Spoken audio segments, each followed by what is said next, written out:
Comment rentrer en NBA quand on est nul? Tuto Jordan Clarkson. Bonjour à toutes, bonjour à tous et bienvenue sur la chaîne du débris sportif. On se retrouve une nouvelle fois pour parler NBA. Et oui, évidemment, qui dit finale dit vidéo. En plus, la dernière a cartonné, vous m'avez régalé. On a passé le cap des 400 abonnés au bout d'un mois et demi, donc c'est vraiment super.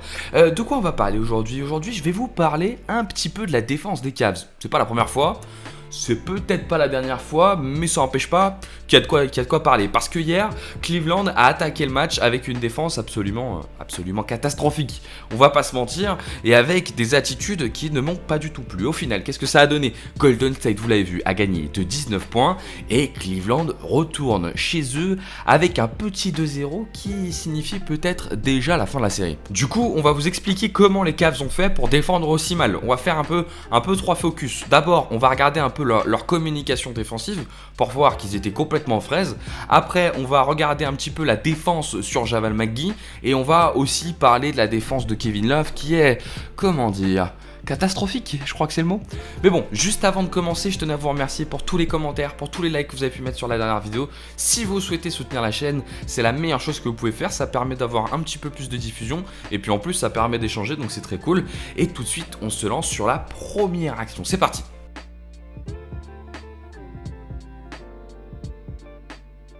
Ce qui est assez pratique aujourd'hui, c'est qu'en fait, analyser la défense sur Javal McGee va nous permettre aussi d'analyser le manque de communication défensive des Cavs et leurs problèmes sur les rotations. Vous allez voir que la plupart des vidéos qui vont être prises vont être prises dans le premier quart-temps, et parce que le premier quart-temps a été un exemple de tout ce qu'il ne faut pas faire globalement défensivement de la part des Cavs, et c'est vraiment dommage parce que offensivement ils ont quand même globalement fait des belles choses, j'ai trouvé, notamment jusqu'à la fin du troisième quart-temps, mais qui souvent étaient annihilés par une défense cata. Donc on se lance tout de suite sur la première action du match que je vais vous dérouler à vitesse réelle une première fois et qu'on reprendra un petit peu après. Donc c'est une fin d'écran de Javal McGee qui court au cercle et qui permet de donner un dunk et 2 points faciles après 10 secondes. Déjà, donc sur cette première action du match, on voit le problème de communication défensive des Cavs. Pourquoi? Parce qu'en fait, à ce moment-là, Kevin Love va monter. Là, en fait, cette première action est symbolique de tout ce dont je veux parler. Le manque de communication, le manque de préparation contre Javal McGee et le manque de défense de Kevin Love. Parce que regardez, en fait, Kevin Love va changer beaucoup trop tôt. Dès ce moment, il change sur Steph Curry alors qu'il n'y a pas de retard pour J.R. Smith et qu'il n'y a pas vraiment d'écran posé. En fait, les Cavs essayent de changer sur tous les écrans. Mais pour changer sur tous les écrans et le faire intelligemment, le mieux c'est quand même d'attendre que l'écran soit réellement posé. Or, là, il n'est pas vraiment posé. Regardez, McGee le pose pas. Par conséquent, J.R. Smith, il est pas en retard sur Steph Curry qui est très loin. Mais Kevin Love va quand même monter sur Steph Curry. Et sans prévenir J.R. Smith, du coup, personne va rouler vers le cercle avec Javal McGee. J.R. Smith le fait, mais un peu tard, sans l'avoir. Vous l'avez vu, il n'a pas les yeux sur lui. Et il est plus petit. Par conséquent, Javal McGee a beaucoup d'avantages. En même temps, de l'autre côté, il y a un écran qui est fait pour Klay Thompson qui permet d'occuper 2 joueurs, parce que sinon Tristan Thompson aurait pu descendre s'il regardait le jeu un peu sur Javal McGee pour éviter Javal McGee d'aller au cercle aussi facilement. Au lieu de ça, Tristan Thompson ne regarde pas le panier. On a quand même sur cette action un joueur qui rate pas le panier, c'est quand même problématique, qui est plus concentré sur son changement avec Klay Thompson, mais que c'est pas du tout ce qui se passe ici. George Hill qui est pas vraiment en attitude, LeBron James qui garde Kevin Durant, on peut pas non plus être loin de Kevin Durant, J.R. Smith qui a pris du retard parce qu'il a mal communiqué avec Kevin Love, et dès les 10 premières secondes du match, Cleveland propose une défense catastrophique qui permet à McGee d'aller marquer 2 points faciles. Tout de suite, la deuxième action. La deuxième action, elle est toujours un peu sur Javal McGee. Pourquoi? Parce que dans le premier match, celui qui a remplacé Javal McGee, c'était qui a commencé le match? C'était Kevin Looney, il me semble. Kevin Looney n'avait pas les mêmes capacités de finition et de placement que Javal McGee. Et les Warriors vont complètement mettre à profit le fait que McGee soit quand même quelqu'un qui se positionne bien et qui a des bonnes mains et qui finit vite au cercle. Et sur cette attaque de cercle, en fait, le problème de Cleveland, vous allez voir, je vous la mets une première fois à vitesse réelle, le problème de Cleveland, c'est qu'ils ne tiennent pas les duels. Et là, on va le voir, c'est LeBron James qui va pas tenir un duel sur Kevin Durant. Du coup, ça permet de créer un écart.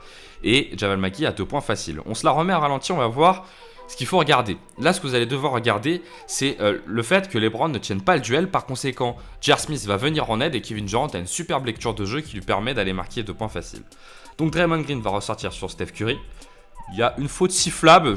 J'aime bien quand les arbitres ne sifflent pas ces fautes-là. Parce qu'en fait, quand on regarde bien, déjà, il y a marché. C'est plus que... Ouais, si, il y a faute quand même. Il y a quand même une faute de Kevin Love, donc qui défend mal, qui ne tient pas le duel. Stephen Curry va ressortir à 3 points pour Draymond Green. Tristan Thompson va monter. Draymond Green transfère tout de suite. Et en fait, tout est à ce moment-là. C'est à ce moment-là que tout se joue parce que LeBron, en fait, il doit être plus bas sur ses appuis pour pas avoir à faire un saut pour se remettre proche de Kevin Durant. Or, il n'est pas dans cette attitude. Par conséquent, il fait un saut à ce moment-là. Et là, Kevin Durant, évidemment, il connaît la recette par cœur. C'est un attaquant hors pair. Tout de suite, il attaque LeBron sur l'autre côté. Du coup, l'écart est fait. À ce moment-là, J.R. Smith va monter pour aller contester Kevin Durant. Et tout va vite de la part des Warriors. Ils jouent plutôt l'action intelligemment, ils mettent du rythme. Et Kevin Durant peut faire cette petite passe à terre très intelligente pour Javel McGee. Et là, Javel McGee peut terminer facilement. Et ça permet déjà de mettre 4-0.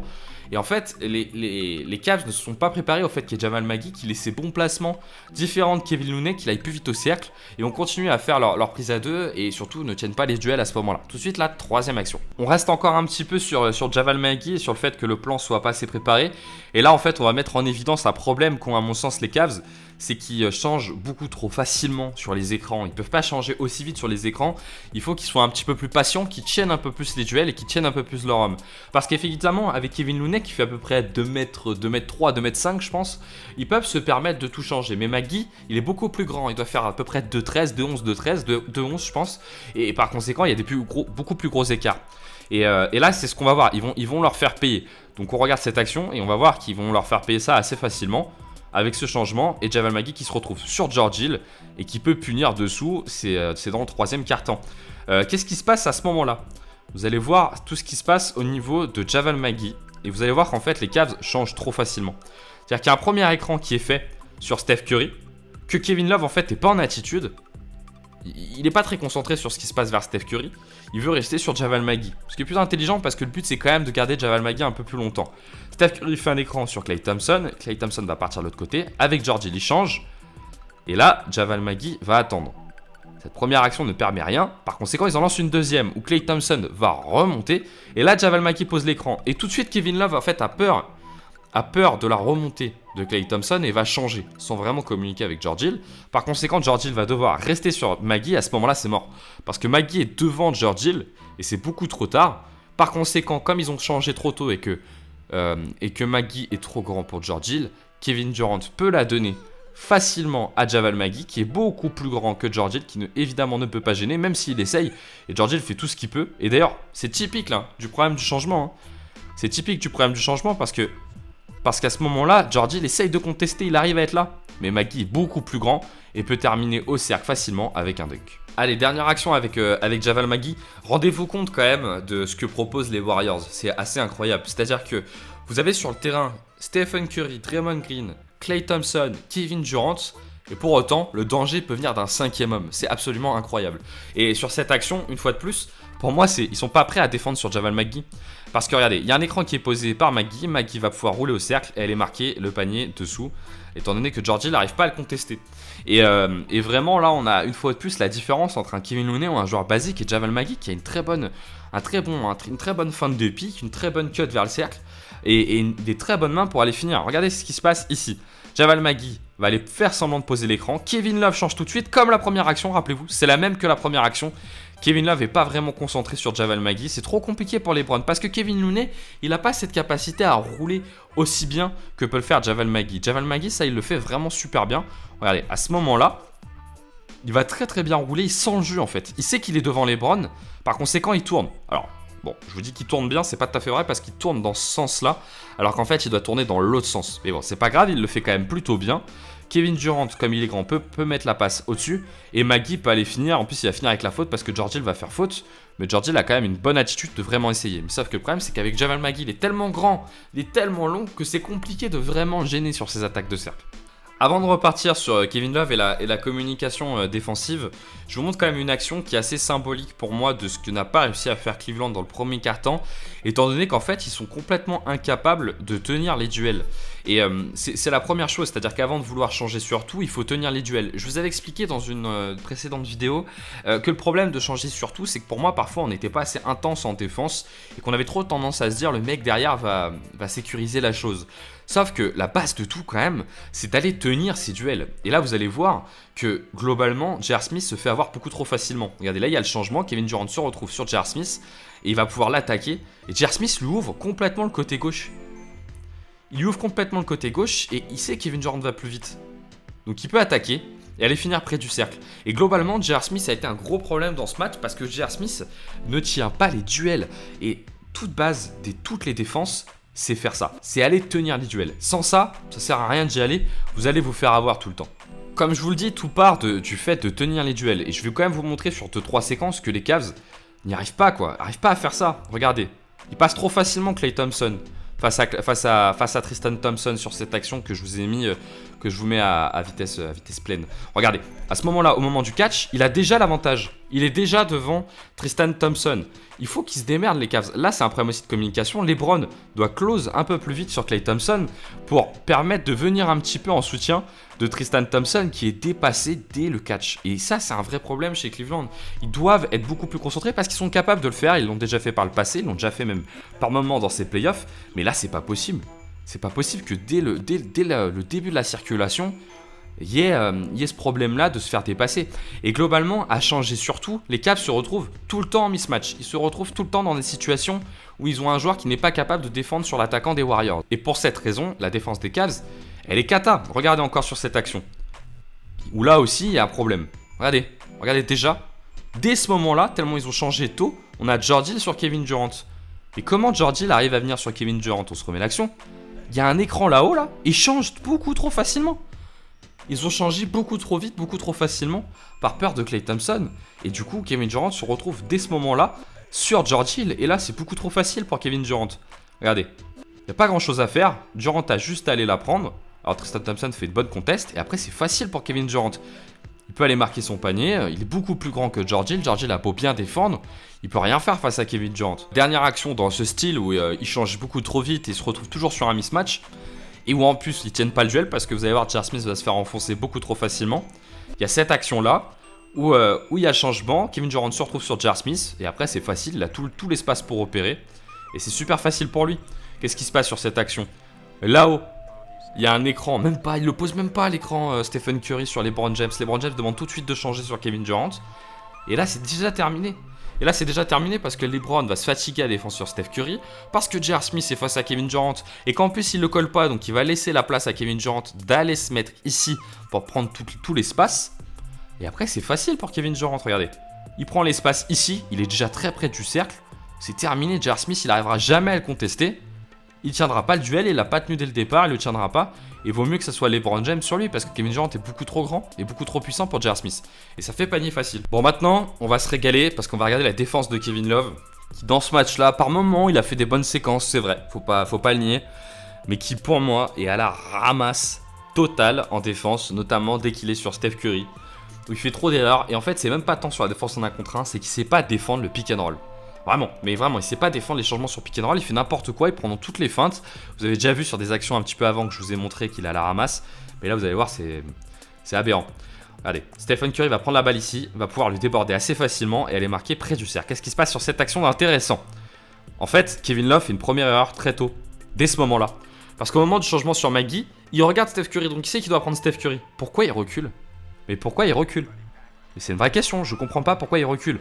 À ce moment-là, en fait, ce que doit faire Kevin Love, c'est pas reculer, c'est se mettre plus proche de Steph Curry. Parce que s'il recule, qu'il prend l'écart, il va moins vite. Donc il est mort, il est cuit. Il va prendre un tir où il va se faire attaquer.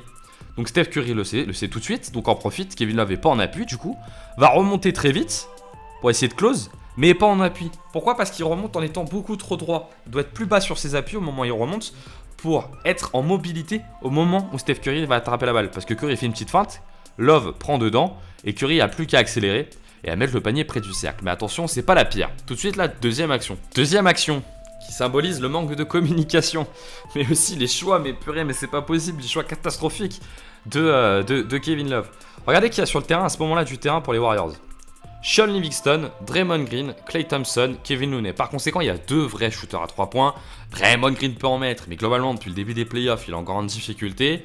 Livingston shoot jamais à 3 points, Kevin Looney peut pas shooter à 3 points. Par conséquent, il faut faire attention. Vous n'avez pas le droit de prendre des attaques de cercle. Là, il n'y a pas le droit. À ce moment-là, il n'y a pas le droit. Quand il y a Kevin Durant, je dis pas, là, ok, ça fait 3 tireurs, on est très concentré sur ligne extérieure, mais quand il y en a que 2, vous pouvez pas vous tromper là-dessus. Par conséquent, manque de communication défensive entre les Cavs. Steph Curry a fait la même chose tout le long du match. C'est-à-dire que ça, là, ce que vous voyez ici, c'est-à-dire la feinte la feinte de prendre l'écran pour finalement y aller de l'autre côté. Il a fait tout le match et ça a marché tout le match. Donc c'est ce qu'il fait à ce moment-là. Il attaque et là Kevin Love, il est sur Kevin Looney qui ne shoot pas à 3 points. Il voit que J.R. Smith est dépassé. J.R. Smith tient pas le duel, on est d'accord, c'est pas normal. Il faut qu'il tienne les duels, j'arrête pas de vous le dire, je peux pas vous dire le contraire. Mais Kevin Love, je suis désolé. Là, il doit tout de suite reconnaître la chose et se décaler au milieu pour aller défendre sur Stephen Curry. Au lieu de ça, il y va trop tard, il y va pas vraiment. Et regardez, il le laisse finir super facilement près du cercle.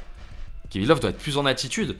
Il peut pas donner des bonnes minutes en attaque et donner des minutes aussi mauvaises en défense. Et encore, attention, c'est pas le pire. Je vais m'arrêter à 3 actions pour Kevin Love, mais ces 3 actions-là, comprenez bien qu'elles résument ce qu'il a fait plein de fois dans le match mal. C'est-à-dire, la première, c'est de pas tenir le duel en étant en fait pas très intelligent sur sa façon d'attaquer Curry. La deuxième, c'est de pas devenir en âne intelligemment. Et celle-ci, c'est de mal gérer l'écran, et pour moi, c'est la pire. Celle-ci, c'est la pire parce qu'il y a tout ce qu'il faut pas faire. Je vous l'avais une première fois à vitesse réelle pour que vous puissiez voir. Steph Curry va faire la feinte de prendre l'écran et va aller mettre ce 3 points assez facilement. Qu'est-ce qui se passe dans cette action ? Une fois de plus, on va se la mettre. Tout se passe à ce moment-là, au moment où Javel McGee vient poser l'écran. Là, Kevin Love, en fait, je sais pas trop ce qu'il va faire. Il va vouloir empêcher Curry d'attaquer par ce côté-là, mais en ouvrant complètement ce côté-là. Et il faut qu'il se rende compte, Kevin Love. Alors peut-être que Kevin Love à l'entraînement défend sur Jordan Clarkson et que Jordan Clarkson fait n'importe quoi, mais Steph Curry ne va jamais faire une erreur comme ça. Steph Curry, tu ouvres la gauche, il va à gauche. C'est évident. Et regardez ce qui se passe. Ils prennent l'écran, ils changent beaucoup trop vite, beaucoup trop tôt. En même temps, McGee a beaucoup roulé. Donc je peux comprendre qu'il change dès ce moment-là. Et là, regardez où il est, Kevin Love. Mais regardez où il se place. Kevin Love ne peut pas être à cet endroit-là. Kevin Love, il doit être un peu plus vers ici. Il doit faire l'effort d'aller close. Là, il est beaucoup trop simplet, beaucoup trop facile dans sa défense. Par conséquent, Steph Curry a tout le côté gauche ouvert. Alors oui, il y a écran mouvement de Javel McGee, on est d'accord. De toute façon, les Cavs sont très très mal arbitrés. Il n'y a pas de souci, mais ils perdent pas pour ça non plus. Et là, regardez, c'est super facile pour Steph Curry, qui prend tout l'espace et qui a un shoot complètement ouvert, parce que Kevin Love vient beaucoup trop tard. Et là, Kevin Love, mon grand là, oh, on se réveille s'il te plaît. On fait pas des actions comme ça, c'est pas possible. Regardez à ce moment-là, au moment où Javel McGee pose l'écran, déjà il laisse tomber Javel McGee, il essaye même pas. Et regardez l'écart qu'il y a entre Kevin Love et Steph Curry. Dès là, c'est mort, parce que Kevin Love ne fait pas vraiment l'effort. Mais mon grand, va la chercher même jusqu'ici. Va la chercher très loin. Au lieu de ça, il fait un pas chassé. Là, Curry reconnaît tout de suite. Très belle intelligence de jeu de Stephen Curry, il n'y a pas de problème. Il reconnaît tout de suite, dribble entre les jambes, part de l'autre côté. Au moment où il décolle, beaucoup trop d'écart, c'est terminé. C'est terminé. Et ça permet de donner un panier facile. Moi, je serais d'avis à ce qu'on mette Kevin Love dans le 5 de départ en poste 5 pour qu'il ait à défendre un peu plus à la Tristan Thompson sur Draymond Green. Parce que là, sur Javel McGee, il est en galère. Et dès qu'il y a des changements, il est tellement ciblé, c'est trop difficile pour lui. Et panier facile de Steph Curry à 3 points. Bon, au final, que dire de ce match 2 ? Et que dire de la défense des Cavs, qui a été pour moi catastrophique. Le problème, alors c'est bien, c'est amélioré en deuxième mi-temps, faut pas non plus être trop dur, c'est surtout en première mi-temps où c'était complètement cata. Bon, c'était pas non plus dingue en deuxième mi-temps. Mais le problème, c'est que les Cavs vont faire des bonnes choses en attaque, mais qui sont complètement contrebalancées par une défense qui est aux fraises et qui ne leur permet pas de tenir le score comme ils devraient le tenir. Et la clé va être là. Dès le match 3, il faut qu'ils arrivent à être beaucoup plus concentrés en défense pour proposer des choses intéressantes et ne pas se faire distancer aussi facilement qu'ils le font pour l'instant jusqu'à présent. On vous a montré 3 choses. Les problèmes de communication, il faut faire un plan face à Javel McGee pour mieux le défendre. Ça peut être sur les aides, ça peut être en prenant un peu moins haut. Après, évidemment, ce que proposent les Warriors, c'est très fort. Évidemment, il y a tellement d'options. On a tellement peur de se prendre des 3 points qu'on défend parfois trop près de Javel McGee. Mais il faut qu'il y ait un vrai plan défini contre Javel McGee. Dernière chose, Kevin Love, qui est complètement aux fraises en défense et qui doit absolument se reprendre pour permettre d'aider les Cavs dans ce sens-là. Sinon, limite, il faut plutôt mettre Jeff Green, qui va être un peu plus mobile et qui va faire des choses plus intéressantes. Est-ce que Tyronn Lue oserait mettre Kevin Love sur le banc ? Je sais pas, moi j'oserais pas, probablement, parce que bon, le truc c'est qu'ils ont besoin de lui, ils peuvent pas le perdre. Mais autre élément aussi, il y a J.R. Smith qu'il faut sortir parce que défensivement c'est pas possible. Bref, je vous attends en commentaire, dites-moi ce que vous avez pensé de ce match, dites-moi ce que vous avez pensé de la défense des Cavs, dites-moi ce que vous avez pensé aussi de l'attaque des Warriors. N'hésitez pas à lâcher un petit like si vous voulez soutenir la chaîne, une fois de plus ça permet de la développer. Et puis, restez connectés, on trouvera rapidement de quoi parler. Allez, ciao ciao.